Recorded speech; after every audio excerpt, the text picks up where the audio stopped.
Feliz Navidad, YouTube. Merry Christmas. Gracias por estar aquí conmigo hoy. Today, I'm going to be telling you about the posada that I had, and I'm really excited to share. I have known about posada for a long time, this tradition for a long time. I sort of participated in one in college. It was really low key. It was like inside a building. It wasn't really a traditional posada. It is something that I do with students, with young students, 3rd grade. It's a tradition that I have put together that they go classroom to classroom. But like a real live actual posada, I've never done. So a few months ago, I was talking with a friend. I was like, I really want to go to a posada this year. And then that thought evolved into, why don't I host a posada this year? So she supported me throughout everything, and I wanted her to be here today, but just schedules didn't align. Some people are sick, so we're just me today. I'm sorry. Hopefully she'll be with us in the future, and I told her that she should because it'll be really fun. So for those who may not know what a posada is, this is a tradition that's almost like 500 years old, like about 400 plus years old. It's from the time of when the Spaniards came over with their Catholic faith to the Americas, and they were sharing it with indigenous people. And this was a way they used to teach the indigenous people about the Christmas story. So in this tradition, you have a group of people who goes home to home asking for shelter, kind of Mary and Joseph style. And each home along the way rejects them until the final house, which this is all planned beforehand, by the way, you don't just go to random people's houses. The final house welcomes them in, and they have a Christmas party. So it's a novena, which means it happens 9 consecutive nights before Christmas. You can do it as a novena. You can do just one night of posada. Traditionally, I think 9 different people host the posada, not the same people every single night. That will be a lot for somebody to do. But they plan these houses that they go to, and there's singing, there's prayer, and then there's fiesta.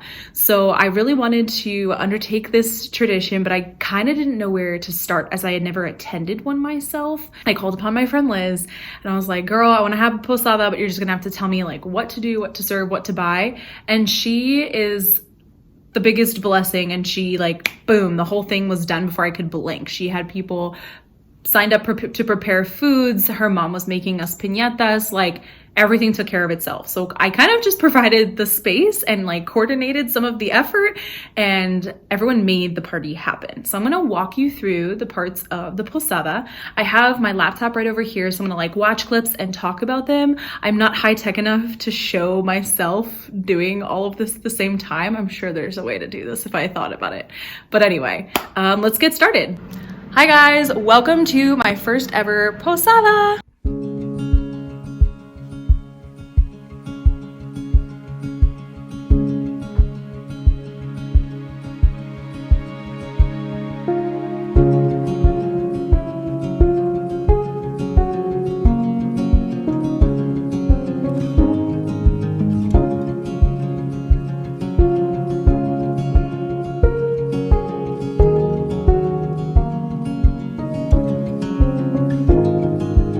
Okay guys, so we are at the hall where we are having the posada. I'm hosting it with a friend, and we decided to have it at a hall so that we wouldn't inundate my house, and we're not sure how many people are going to show up.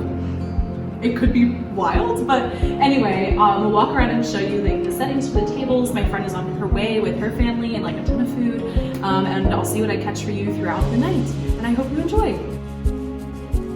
Cute place settings, have desserts over here. We've got ornaments. Maeve is hiding. Awesome. So good. Alrighty, que venga la gente. So what you're gonna see here is us singing and walking, and then arriving at houses that we have pre-planned would allow us to do this posada tradition of the exchange between the two parties. There's a group of people that go inside the house, and there's a group of people who stay outside the house, and they sing this song, which I don't even know the official song. We just had Canción para pedir posada, the song to ask for shelter. It is the traditional song. I know some of the words vary slightly. We didn't have a great translation. I didn't love it. And then I didn't know this until we actually had the posada. You sing between closed doors, and that was really interesting and kind of funny. There's, I want to say 8 verses or so of back and forth of, we're asking you for shelter, no, you can't come in our house, and it just goes on and on and on. And then at each house, I told the group that we should also just sing a Christmas carol. because none of the houses that we had planned were Hispanic and were familiar with this tradition. So we sang a Christmas carol at each house, and sometimes we did it bilingually. Sometimes it was just in English, like we wish you a Merry Christmas. So it was fun. It was like a totally multicultural experience for everyone. Campana sobre campana y sobre campana una, asómate a la ventana, verás al niño en la cuna. Belén, campanas de Belén, en el nombre del cielo, nacido posada, pues no puede andar mi esposa amada.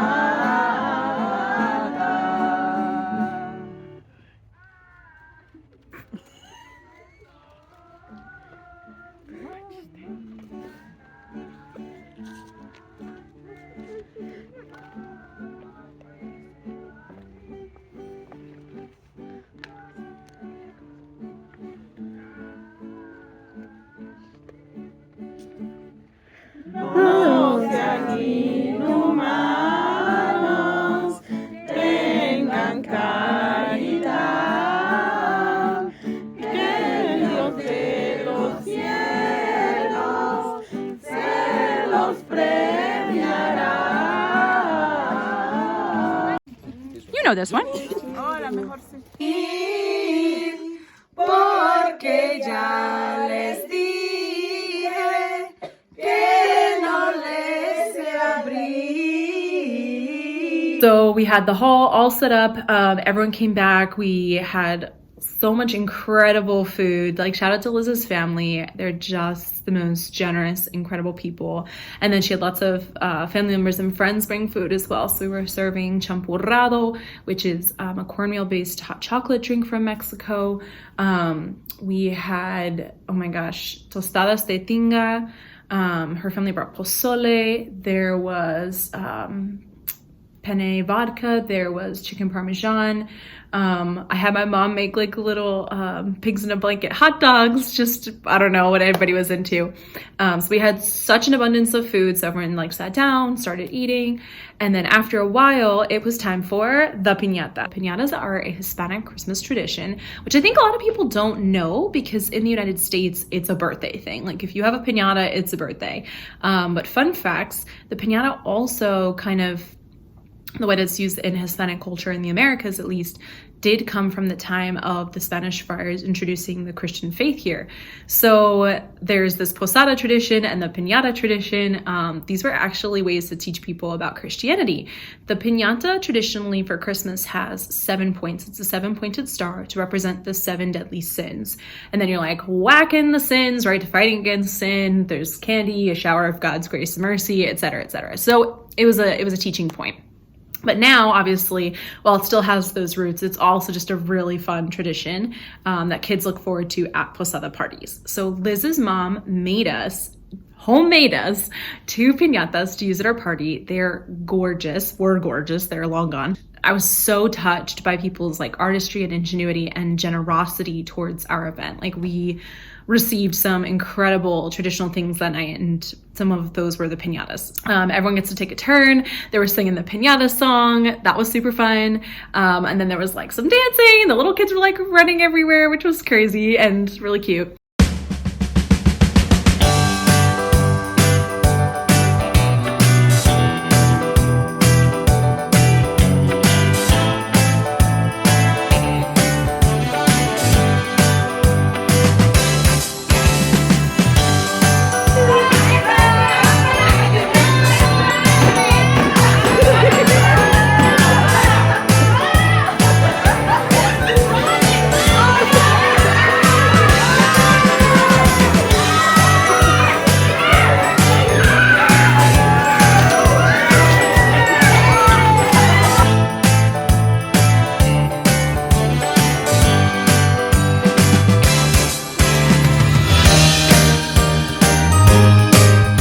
So to wrap this video up, I'm still processing what an amazing experience it was to host and share a posada with other people. Like, I'm shook by how much fun it was, how many good things came from it, how it brought people together and created a night of community. I was so humbled by people just coming out of the woodwork for this event. So wonderful.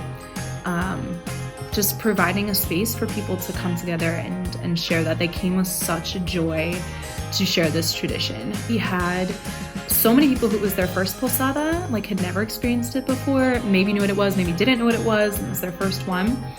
And then people who this is part of their cultural heritage and they've done this many times. And there was such a sharing of that, of, you know, welcome into our tradition, not a hands off of this isn't yours, like come and join us. And that was such a beautiful thing to experience. The hospitality of the houses who welcomed us in, like that was so incredible too. Every time we stopped at a house, the people who were caroling said, you know, make sure to come to the party, make sure to come to the parties. That's what Posada is all about, you know, remembering that Mary and Joseph were rejected and reflecting on what it feels like to not find shelter, to not find welcome, and what it means to be hospitable and be open on the fly and not have all the answers, right? Like if Mary and Joseph came to our door, would we have said, sorry, we don't have room, or we can't welcome you, we don't know you? Just kind of this open hands, open heart idea. It's been just a theme that I've been really grateful for, and it felt like the right year to have this posada tradition and just share my gratitude for that with other people. So anyway, that was a lot of fun. I already have a lot of people saying next year, and I was like, oh my gosh, that was a lot of work. It was worth every minute. I learned so much. It will be so easy to throw in the future now, having had at least one posada experience. Like there's so much more that I know now of like what to buy, how to do things. But we'll get to next year when we get to next year. For now, we're just gonna enjoy Christmas. So I hope you enjoyed this video, and yeah, cheers to posada. That was awesome. Nos vemos en 2024. Woo!